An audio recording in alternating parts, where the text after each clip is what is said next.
Cheers and welcome, my friends. I'm Hanatak and we are gathered here together for the Q&A answer video. Welcome to Q&A number 1.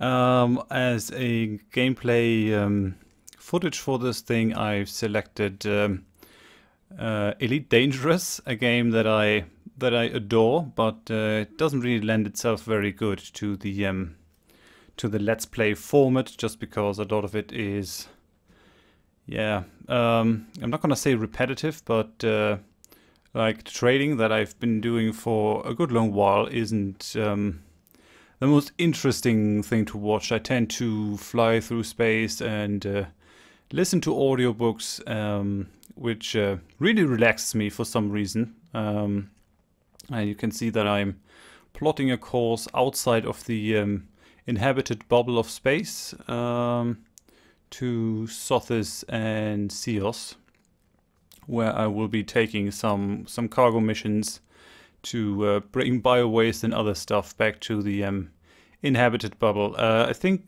Elite Dangerous is the best space game out there. I mean, yeah, Star Citizen, if it's gonna come out at any point, it might be pretty good. Right now, it isn't released yet. I'm hoping that it will be. I'm definitely gonna play that if it comes out. But for now, Elite Dangerous is fully realized. It is being updated regularly, and I actually dearly love it. Especially the sound design of this game is amazing. You can be really immersed in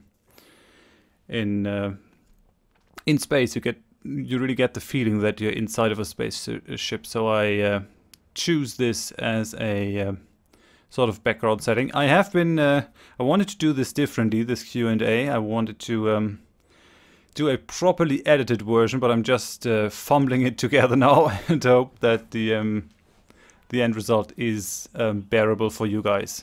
So without any further ado, let's jump in. First question. Slidero Dazu asks, do you also play games of the Total War series? And Weeping Worth seconds this question. Do you intend to play any Total War games eventually? Now, some of you may already know this. I've been asked this question a couple of times, actually, by different people. SEGA Japan is crazy. And SEGA Japan has destroyed a good amount of gaming channels a couple of years ago. With copyright claims, no, not copyright claims, copyright strikes, which where you get 3 of them and then your channel is gone. They've destroyed a couple of channels by just taking down and striking content out of the blue because they wanted to make advertisement for their new Shining Force or something. And they've never reversed their position.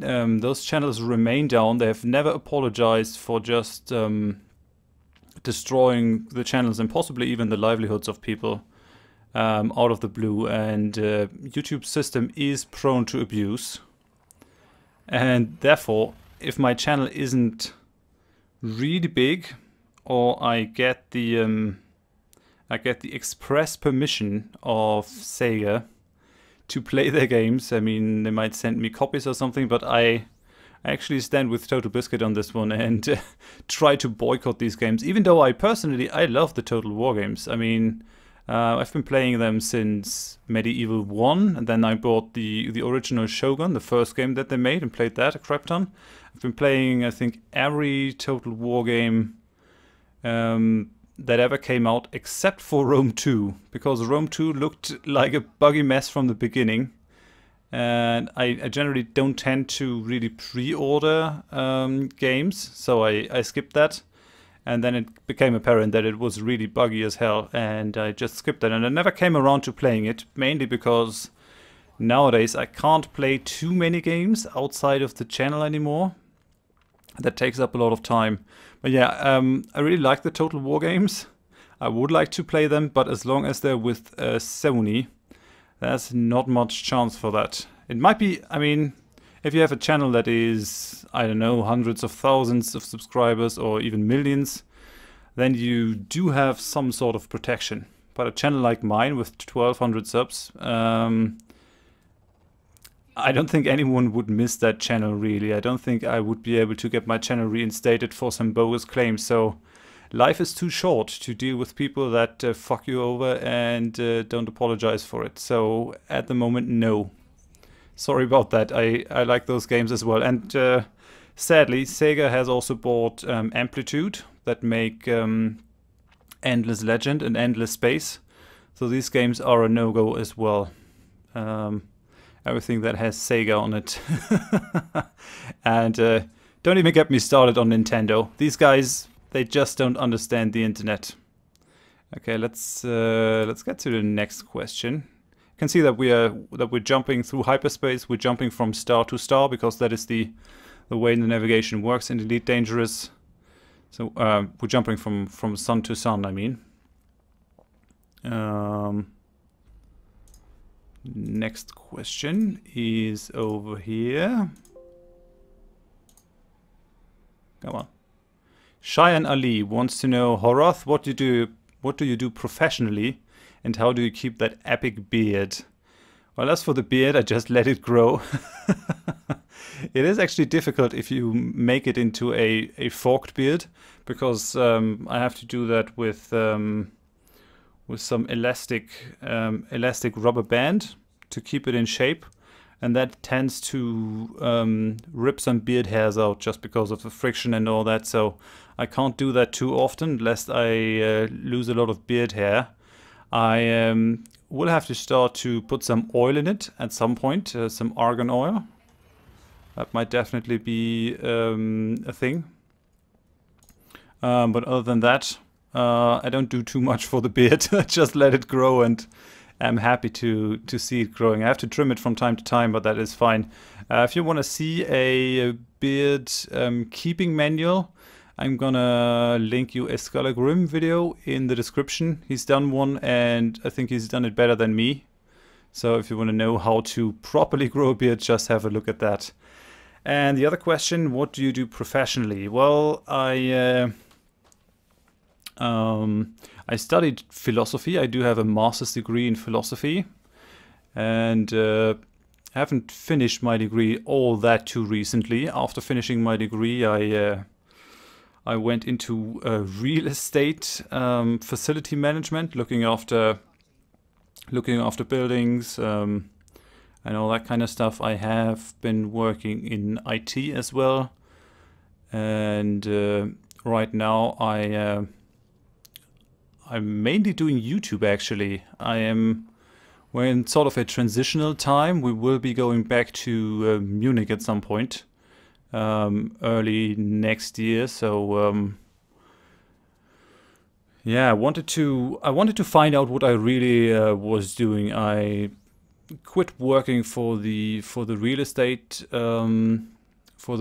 thingy a while back, about a year back, when I started the YouTube channel, just because I wanted to see what I personally wanted to do. The real estate thing wasn't too thrilling, and I've always been fond of games and stuff, so I did that, and yeah, we'll see where it goes. I'm currently working some odd jobs here and there, and living from savings, and trying to keep myself afloat. I'm not sure what I'm gonna do when we move to Munich. I guess I gotta find another job, but for the moment I'm mainly doing YouTube, trying to hone my skills, bring up my editing skills, my Photoshop skills, and get all of this stuff running. I just wanted to see if I can do this. If I can do it and how much fun it would be. And it's actually been a lot of fun. So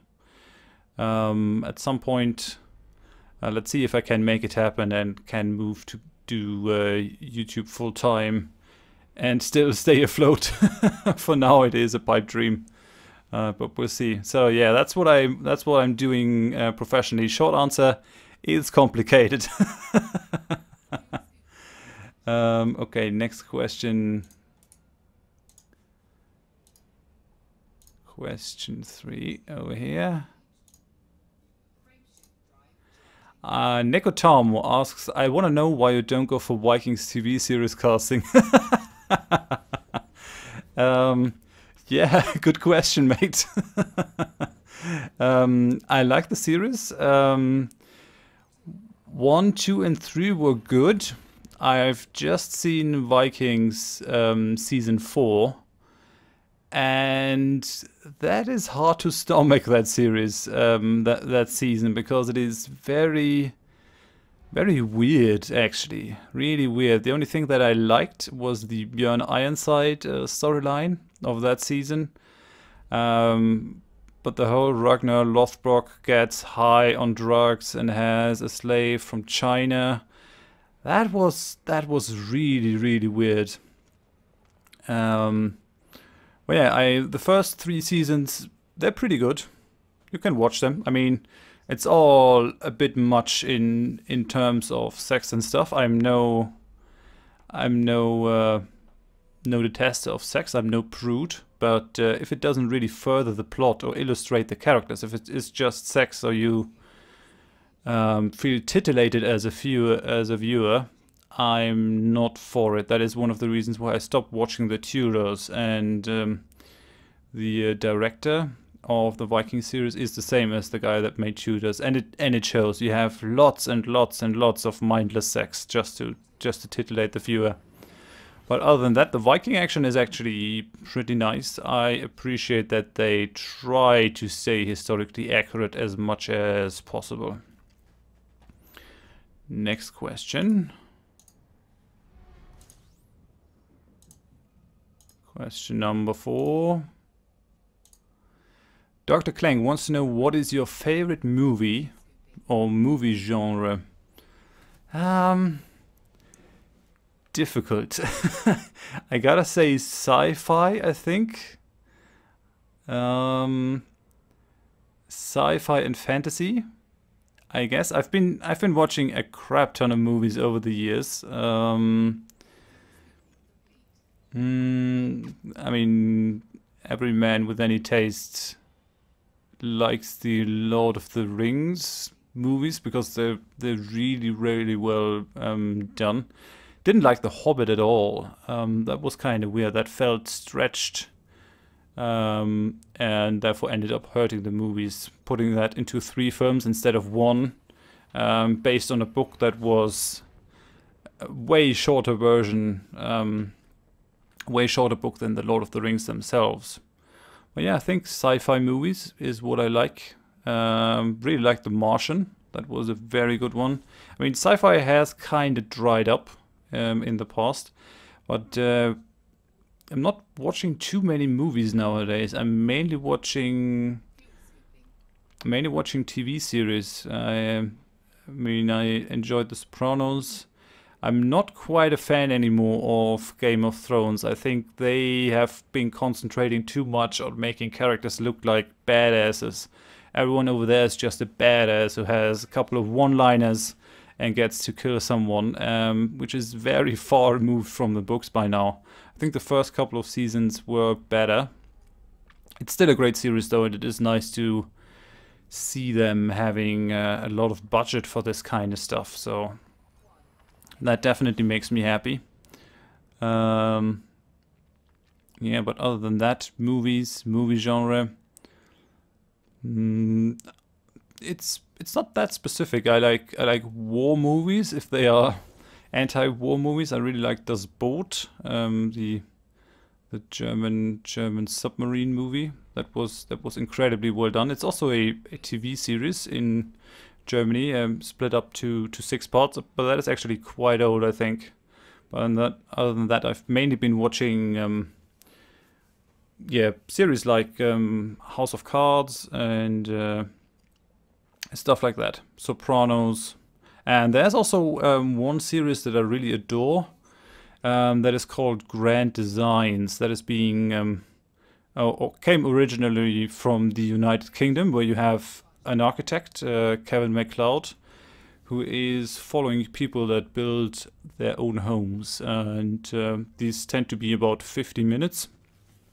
And it's really cool to see how these people go through all the ordeals that they have to go through to get their original home. You see them making budget overspends. You see the weather beating them down, they get trouble with their banks and all that. And what I really appreciate with this format is that they don't make fun of the people that they follow. In German reality TV, which I'm not watching anymore, I haven't had a proper TV for watching that for a while. German reality TV tends to really bash the people that they film, and I find that disgusting, because these people let you into their lives and then they're making fun of you. That's just very, very low.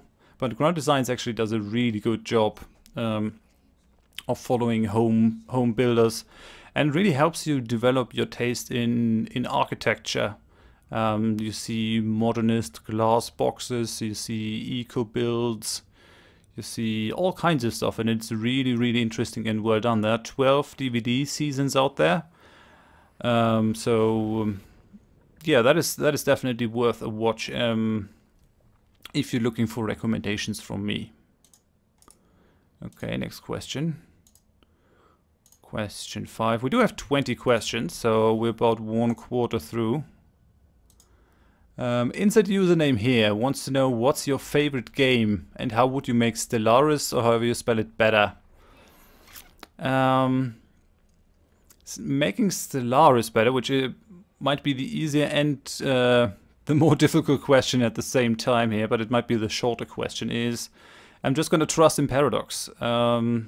Paradox has had a stellar history, spot the pun, in improving their games in increments, and there are people that find their DLC policy egregious because they ask for money for the work that they do, but I find that fine. I mean, you just have to realize that there are designers and developers working on those expansions that add new features, and that has to be paid somehow, and I'm happy to pay 15 to 20 bucks to get a whole slew of new features. But off the top of my head, I've actually been thinking of making a video with this, so I really appreciate the question, having the ability and the opportunity to waffle about what I've thought about this. What I really like about Distant Worlds is that you have a civilian economy that functions basically independent of your empire. So you're basically only taxing your civilian economy, and they build their own ships. You give them the designs, but they build their own ships, and they operate the mining stations and all that. So that is actually really, really cool. I really would like to see more civilian stuff happening in Stellaris, and other stuff that brings the galaxy more to life. I think I would like to see transport ships going back and forth between mining stations. They're bringing a lot of interesting new stuff in the upcoming DLC, the Leviathan, where you have sort of enclaves and you have more space monsters and all that. Fairly certain that Stellaris will be an amazing game. I really like currently the character creation. One thing that I would like to see more, and what the game was sold on a little bit at least, is I would like to see more diplomatic opportunities. When I first started playing Europa Universalis 3 back in the days, when I found that game, I think it was 2007 or something, 2006, 2007, I was just blown away, because up until then I'd only known Civilization games, and those weren't really very good at diplomacy. I really liked the ruler portraits, the animated ruler portraits and all that, but you could almost always be certain that the AI was out there to kill you, and it did not make any sense to be friendly to anyone. Maybe to Mahatma Gandhi, but all the other guys were out there to kill you. And then I was finding Europa Universalis 3, which had a very intricate diplomacy interface, and you could really feel the personalities of the AIs in the background, and that actually really gripped me, and I was hoping that that would come to Stellaris, and it sort of hasn't. The diplomatic options that you have are fairly limited. I mean, the basic things are there, but I would definitely like to see the same diplomatic richness that you see in the other games. That is for certain. That is something that I would wish. I have a whole slew of other stuff. I might actually still make that video. I'm also not too happy with the ship design. I think the ship design should be a little bit more open. And Distant Worlds is actually doing a really good job of that, as does Polaris Sector, which is a game that I have not managed to bring on the channel yet. Maybe I can do a Let's Try series with it. So many games, so little time.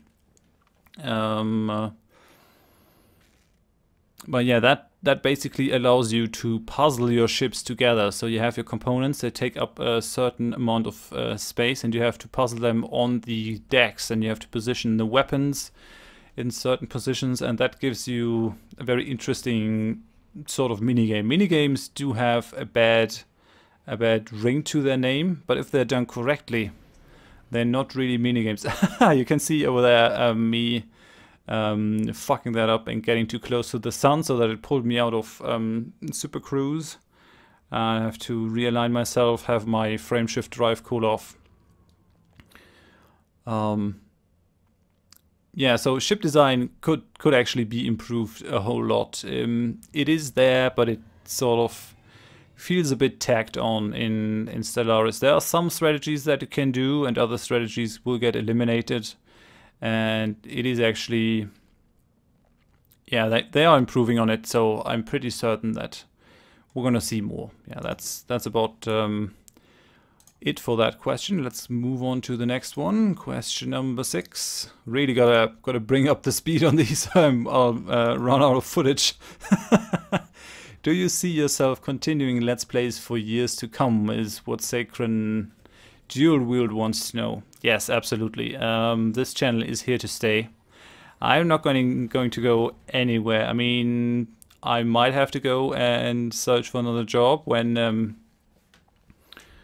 my situation becomes untenable, but still I will continue to do Let's Plays. Just gotta use my evenings and my weekends better for that. And I might just have to talk with my wife about how much time we spend together. But the channel is definitely gonna stay.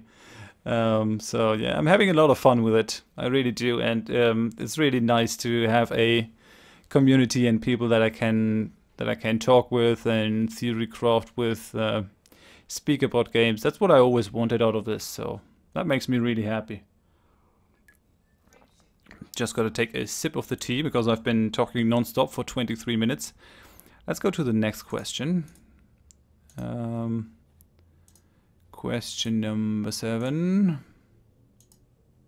Oh, I guess I forgot the favorite game.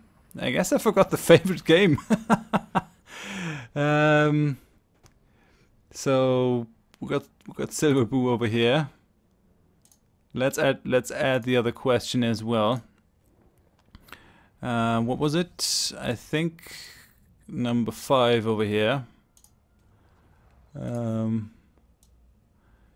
Yep. So insert username. What's your favorite game? I nearly forgot that. I'm really sorry.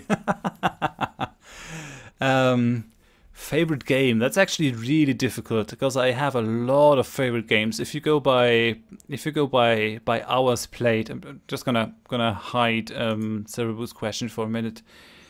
If you just go by hours played,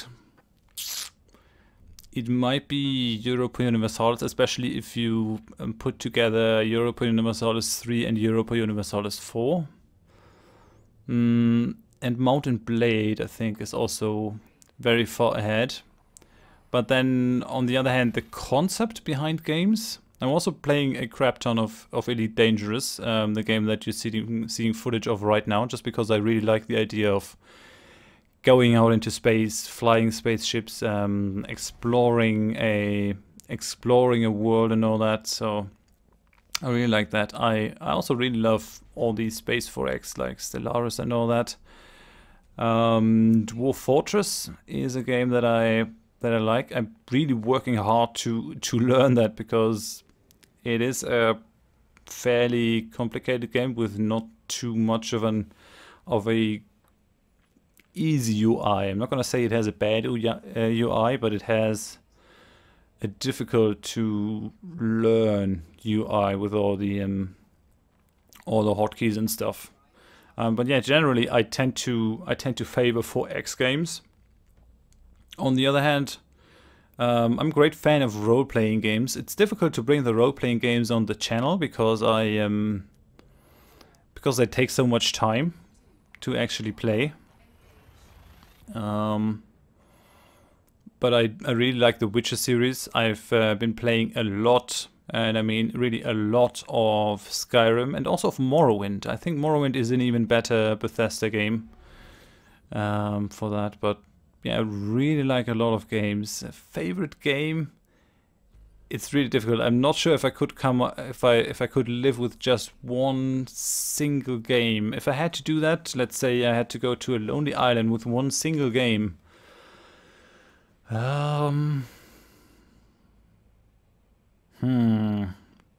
Difficult. I think I choose Dwarf Fortress. Dwarf Fortress or Europa Universalis. I guess that these are the ones with the most replay value, so it's kind of an economical choice, but yeah, it's it's complicated, so let's leave it at that. Okay, so back to Silverboo's question. What is the earliest game you can remember playing? Would you play it again? Earliest game I can remember playing was Flight Simulator, I think. Microsoft Flight Simulator. My dad was showing me that when I was, I think, 3 or 4 years old. Yeah, that is the earliest game that was back under MS-DOS and all that, all that fun. Or is it? I mean, I was flying. I'm not sure if I was playing it too much. Really starting to play games, I guess that was Age of Empires for me. Age of Empires 1 back in the day was what really started me on gaming. I would definitely play that again. In a way, Elite Dangerous, the game that you're seeing now, is the evolved version of Flight Simulator. I couldn't really conceive of a game like that, even though the original Elite is came into life in 1984 back then. But I didn't know such a game existed, and that the level of depth that a game had back in the day. That game was built with a disk space or a storage in the amount of storage space that a normal email has today, just through procedural generation and unfolding the game and lots of clever programming whilst doing all that stuff in 3D. That's actually amazing. There's a good documentation, I think, from the BBC about Elite Dangerous from or Elite, the original Elite, I mean, from 1984, and how David Braben and his companion actually developed that game. So I hope that answers that question. Let's go forward to the next one. 08321 wants to know, are you a dog or a cat person? Both, actually. I've been a cat person for most of my life. I have had cats since I was 7 years old. I actually found a cat in our garden that had fallen from the agricultural house of our neighbors. It had fallen down and it was wounded and all that, and I sort of brought it up myself. That was a very, very young cat, and it lived until it was 19 years old, so it had a very long and great life. And then I've taken a cat from a cat shelter that lived for about 3 years. It was a very old cat, and it died to cancer. That was sad, but also great. 3 years of that cat in my life. And my wife also had cats when I met her, 2 cats, and these cats we still have, but since my cat died that I had from the cat shelter, I've actually been thinking about getting a dog. Now the difficulty is when we move back into the city, it's gonna be quite difficult to have a dog. Also, the dogs I like, which are kind of big dogs, like the German Shepherd and the Newfoundland dog and the Lancia and all those, they actually eat a crap ton of food, so I'm not sure I would actually be able to afford a big dog at the moment. And so yeah, I think I'm gonna wait, but I am both. I don't think that you have to be one or the other. Okay, let's move on to the next one. Question number 9. Weeping Birth. Oh, that's 3 questions. Weeping Birth wants to know what's the one single thing, if any, that made you become a YouTuber. Oh, that's interesting. That's interesting. Well, I always wanted to know if I could do it. I'd been watching. I've first been scoffing on the idea, at the idea that people would watch someone else play instead of playing themselves, because I was playing a lot of role-playing games back then, and I didn't really see the appeal. But there's definitely an appeal for seeing someone play through something and making the decisions, giving reasons behind the decisions, and most importantly for strategy games. So I've been watching a lot of Cool 18 back in the day when Europa Universalis 4 was being released, and I guess that's when I caught the YouTube bug and when I thought I could do this myself.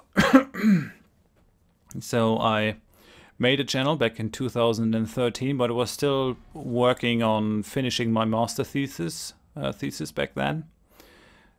So I put the project on hold and told myself I would do it when I had more time. And a year ago, I actually decided that now's the time that I have to take the time off to do this.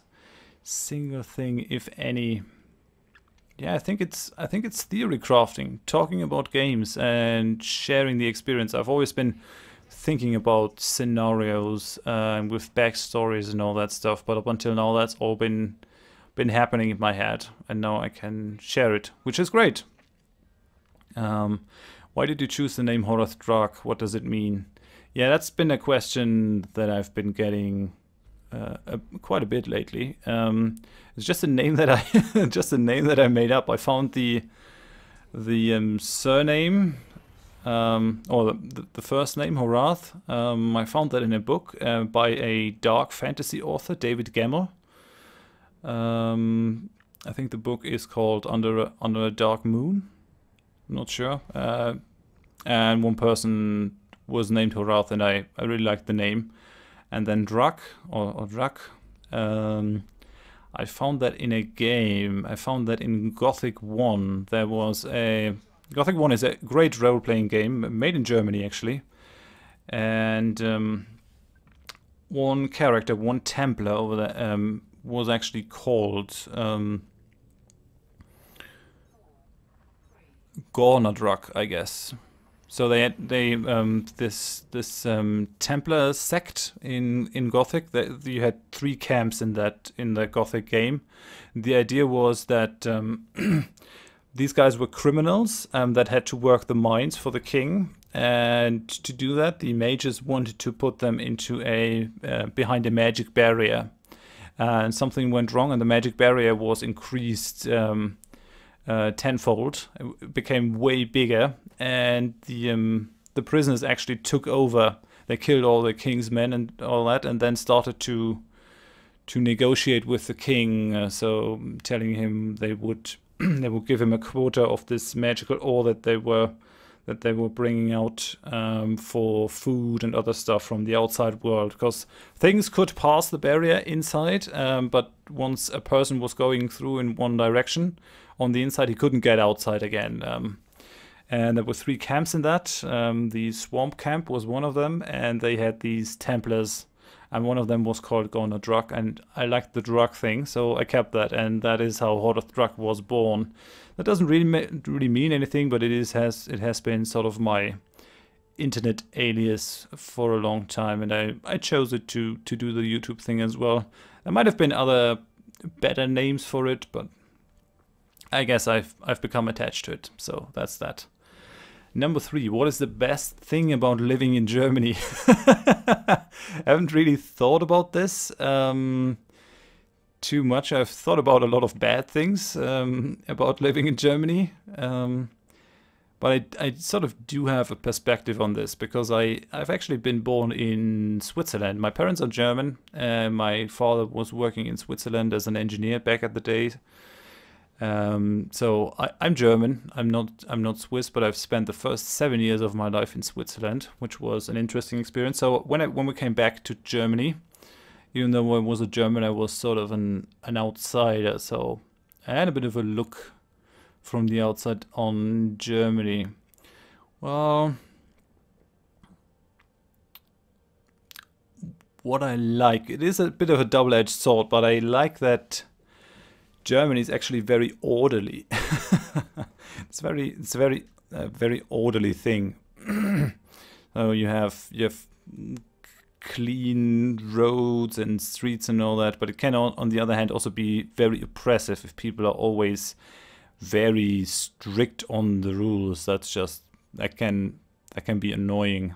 So, and I really like that our houses are built to a very high standard. I really like that. It might just be an anecdote, but we went on holiday and vacation in France, in southern France, and I went to the toilet there and I tried to open the door, and suddenly I had the doorknob in my hand, and it all felt kind of put together rather shoddily. I'm sure there are great homes in France, but that is sort of what brought to my mind that building houses in Germany is a little bit of a different thing, because we have triple glazed windows, we're insulating out of the wazoo.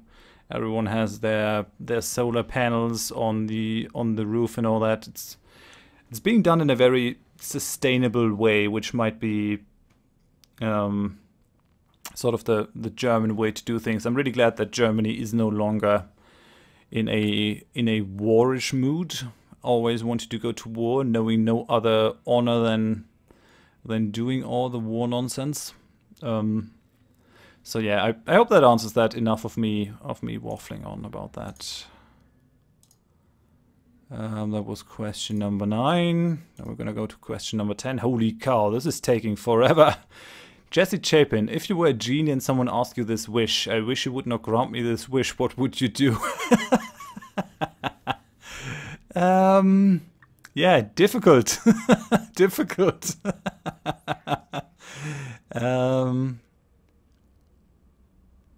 Guess I would not grant a wish. I see what you're doing there. There's actually a whole subsection of philosophy working on paradoxa and how you can do that. The most famous paradoxon is a person from Crete says, all persons from Crete are liars. Now, did that person lie or did it not? It's really interesting. You could actually spend half a year in a philosophical seminar discussing that question. I'm not sure I can do it here though, but I appreciate the funny intent behind it. Next question. The Crow88 wants to know, do you know what will be replacing Stellaris? Are you going to do another season of Stellaris? We're definitely going to do another season of Stellaris when the new expansion of Stellaris comes out. That is my main idea. I've been playing Stellaris for 100 episodes, and I think a little bit of time off is what people wanted, but actually the bonus episode where I was attacking the Fallen Empire, that I was just doing out of a whim, actually has been gaining a crap ton of views. It's last week that I did this one, and it's already gained 450 views or something, so people really seem to enjoy me playing Stellaris. So I'm thinking about making another series. It's just, yeah, kind of difficult to find the time. There are so many games that I want to play. I've just recorded a full series of Cossacks 3 that will go up.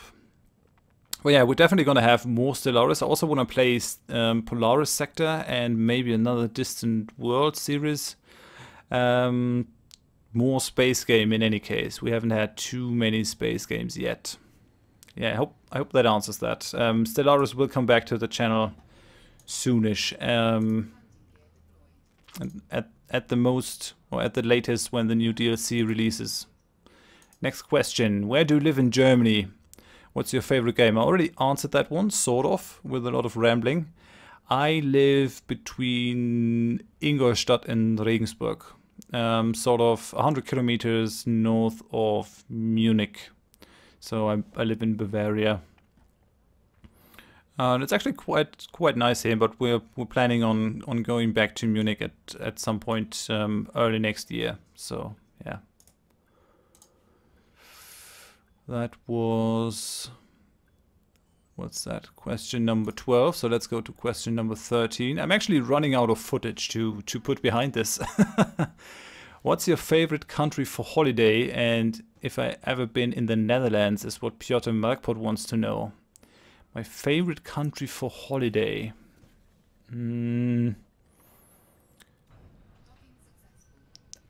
I might actually have to say the United States of America. I really liked it there. I've been there 3 times. I've been once on the East Coast, once on the West Coast, and once going from New Orleans upwards to Memphis. Sort of moving about there. That was really cool. I also really liked southern France. There's something very calming there. But I generally tend to like the rainy and the rough climates and places more than the sunny places. I mean, it's all fine and dandy to go into the Caribbean and chill on the beach, but I think I'd prefer something like Scotland or Norway. One of these rougher countries where you can still feel that you are an insignificant human that could be crushed by the forces of nature at any second. I really like that. And I've actually been in the Netherlands, but just in transit. I have not been there for any sort of vacation. We've just been going through there on our way to Scotland. We've been taking the ferry from, I think, Rotterdam, or was it Amsterdam? I think it was Amsterdam to Hull in northern England. That was actually the time when I was in the Netherlands. But I really do admire the Dutch history, that the Low Countries sort of always have been this place for free and liberal thinking all through time in a way. Looks like I'm coming to the end of my looks like I'm coming to the end of my series over here on the footage that I have. Looks like I'm going through what I do have on my ship, which is not too much. Let's just go to question number 14. I didn't think this would take that long.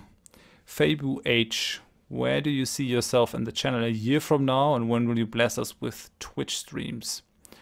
Well, it's difficult to say.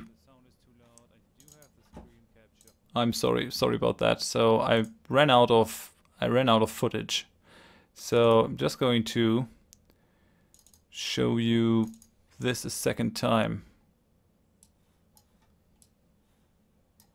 I'm sorry about that.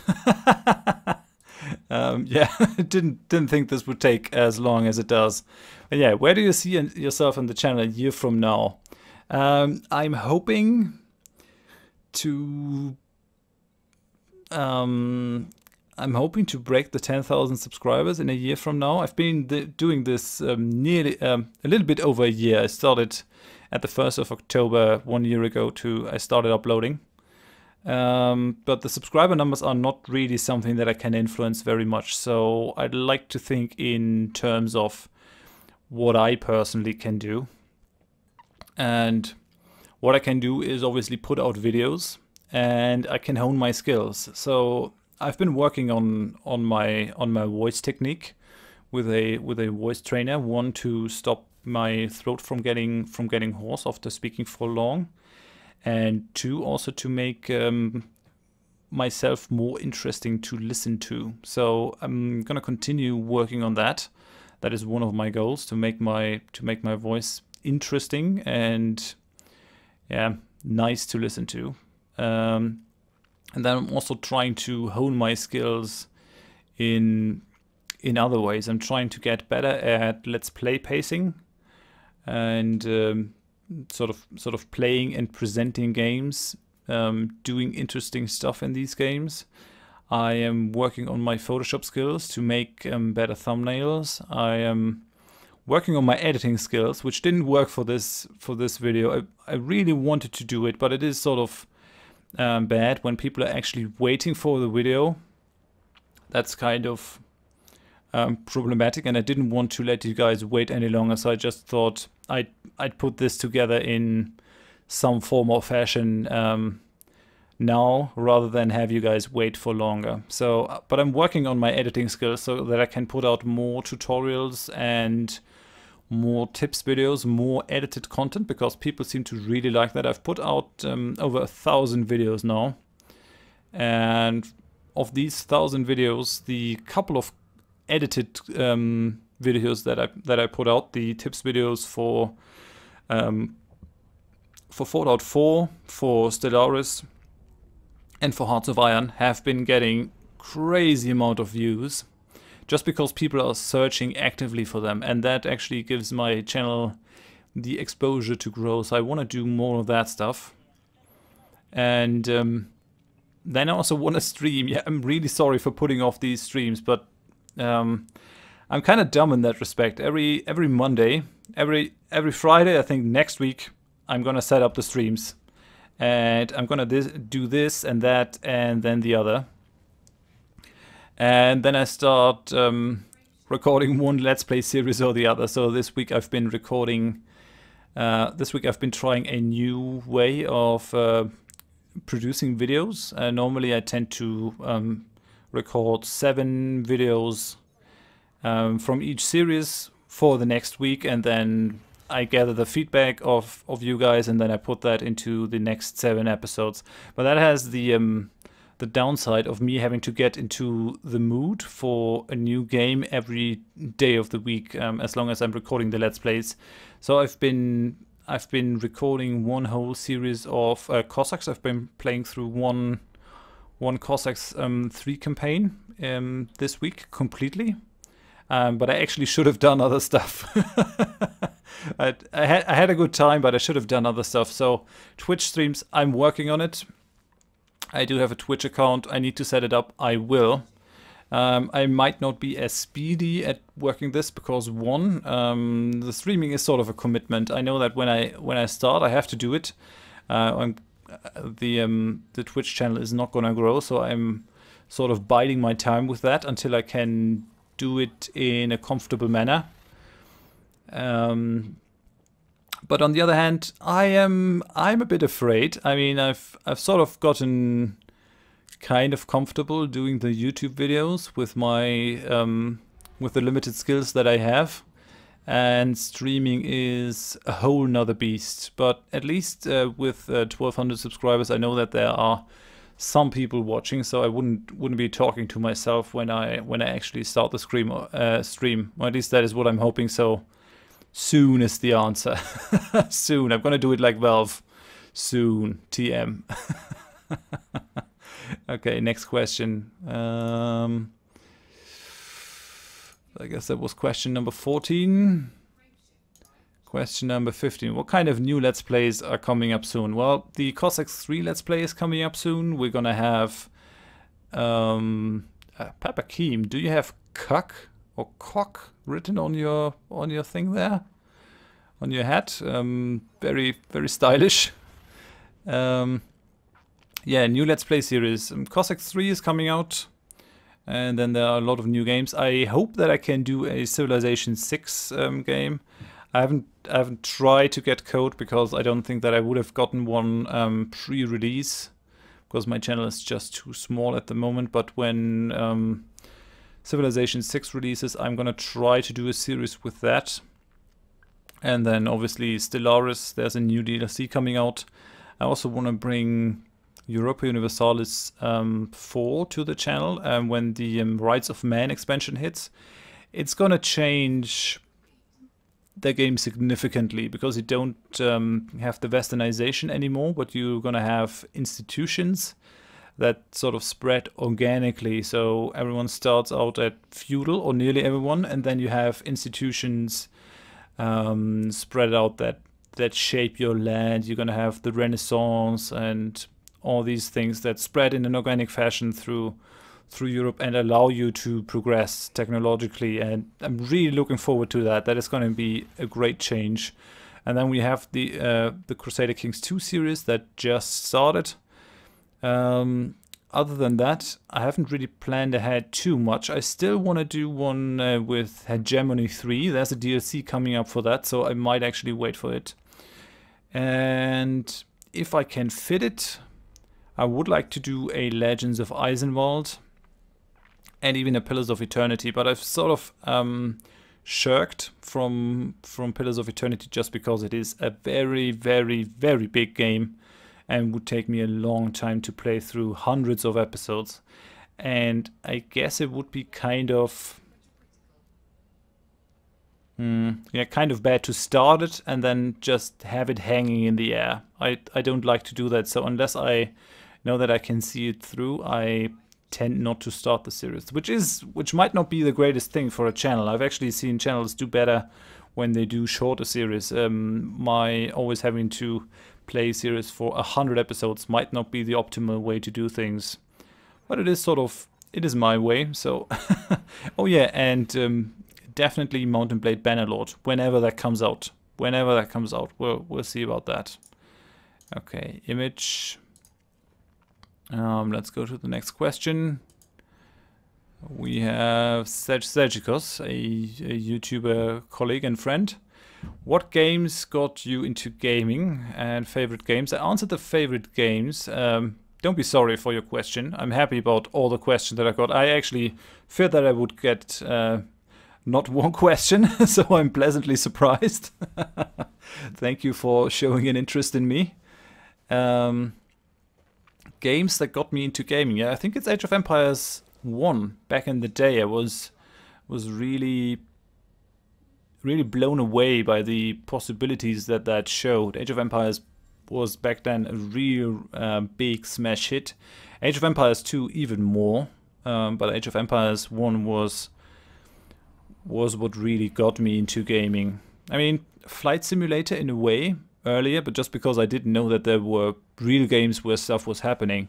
Weirdly enough, I've always played Flight Simulator 95, and I'm not sure if I should even say this, but I guess everyone that played that game back in the day used to take the big planes and fly into the skyscrapers, just because there was not much to do. If you didn't immerse yourself in that thing, then what could you do? You could crash the planes to get something out of it, but other than crash the planes, you basically had to make it up in your head, and I wasn't really too great at that back in the day. I always wanted something more direct as a form of interaction from the game. But yeah, I hope that answers that. Let's move on to the next question. Question 17. We're nearly through. Jarvis 7. What feature that you will totally add to Stellaris, and what is your favorable feature for the Fallen Empire? Sorry for the long question. Don't be sorry. That's all right. Feature that I would add to Stellaris. Yeah, I think if I had to decide on one feature, it would definitely be the civilian sector, and sort of having your empire be more self-contained in terms of internal politics and stuff. I think that is one of the few areas where the Paradox games actually suffer, because the developers do not play the games in the same way as the community does. Because I know that the developers are mainly playtesting the games in multiplayer matches. And in a multiplayer match, you don't want to have the internal management of your factions and all that stuff, because it stops you from playing the meta game, playing with your other people, with the other developers. But that, I think, ends up hurting the game, because it is a lesser single player title if that is not in there. So I really want more internal management, more internal stuff to do, other than chucking the planets into the sectors and seeing them slowly drift away. That's not fun. Spending some influence to do harsh treatment, that's not really fun for me. I'd like to see something with more meat to it. And I was hoping that it would be the case, because Hendrik Farias, the old project lead, the designer of Stellaris, had been doing Crusader Kings before that. So and Crusader Kings had all that, and still has it. Crusader Kings is amazing in terms of internal management. Just because you have all these different people with different goals and different characters, and they're trying to scheme their way up and all that, and that is really lacking in Stellaris. So I really would like to have that favorable feature for a Fallen Empire. I really like their ring worlds. I really like the ring worlds. They are pretty cool. If you can get them, they're a great boon. I've actually been thinking of incorporating the ring worlds in a Let's Play in some form or fashion. And I'm also looking forward to the giant ships that are coming in the next DLC in the Leviathan. You might have already seen that. If not, look it up. There are screenshots there. The Fallen Empires will get gargantuan ships, way bigger than the current capital ships. So that's going to be interesting. Let's move on to the next question.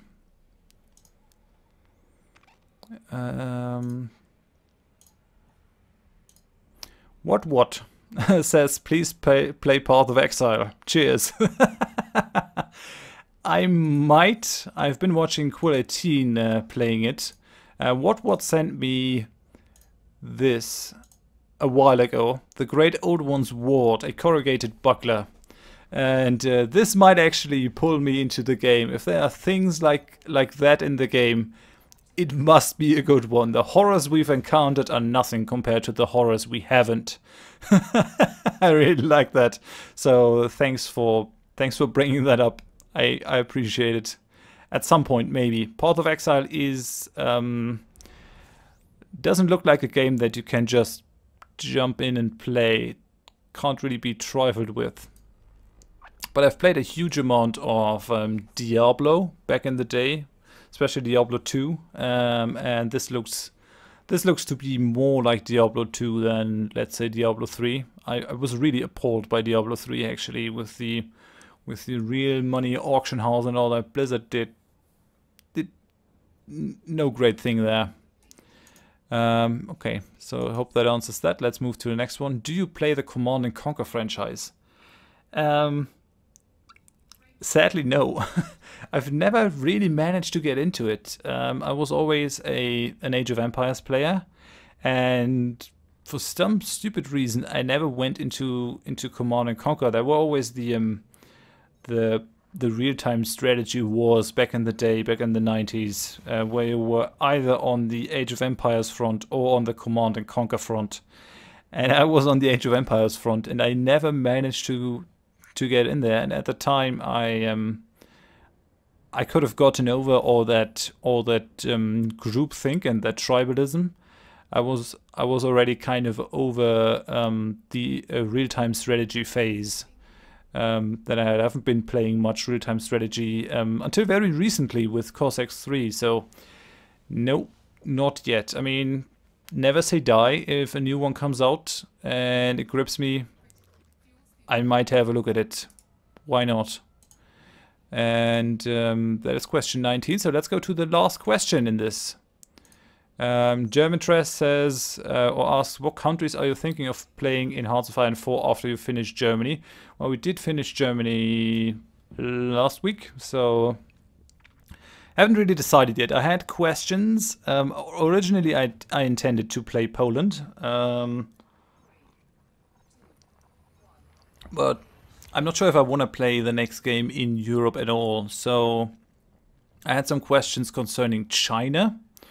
Not communist China, the Kuomintang China, the original one in a way, and how you could survive as that. So it was actually intriguing me that it seemed to be very difficult, and it is indeed a very, very different game than playing Germany, where you can sort of from the get-go go to full speed and start churning out tanks and all that. And as China, you have like 12 military factories, or is it only 7? A very tiny amount.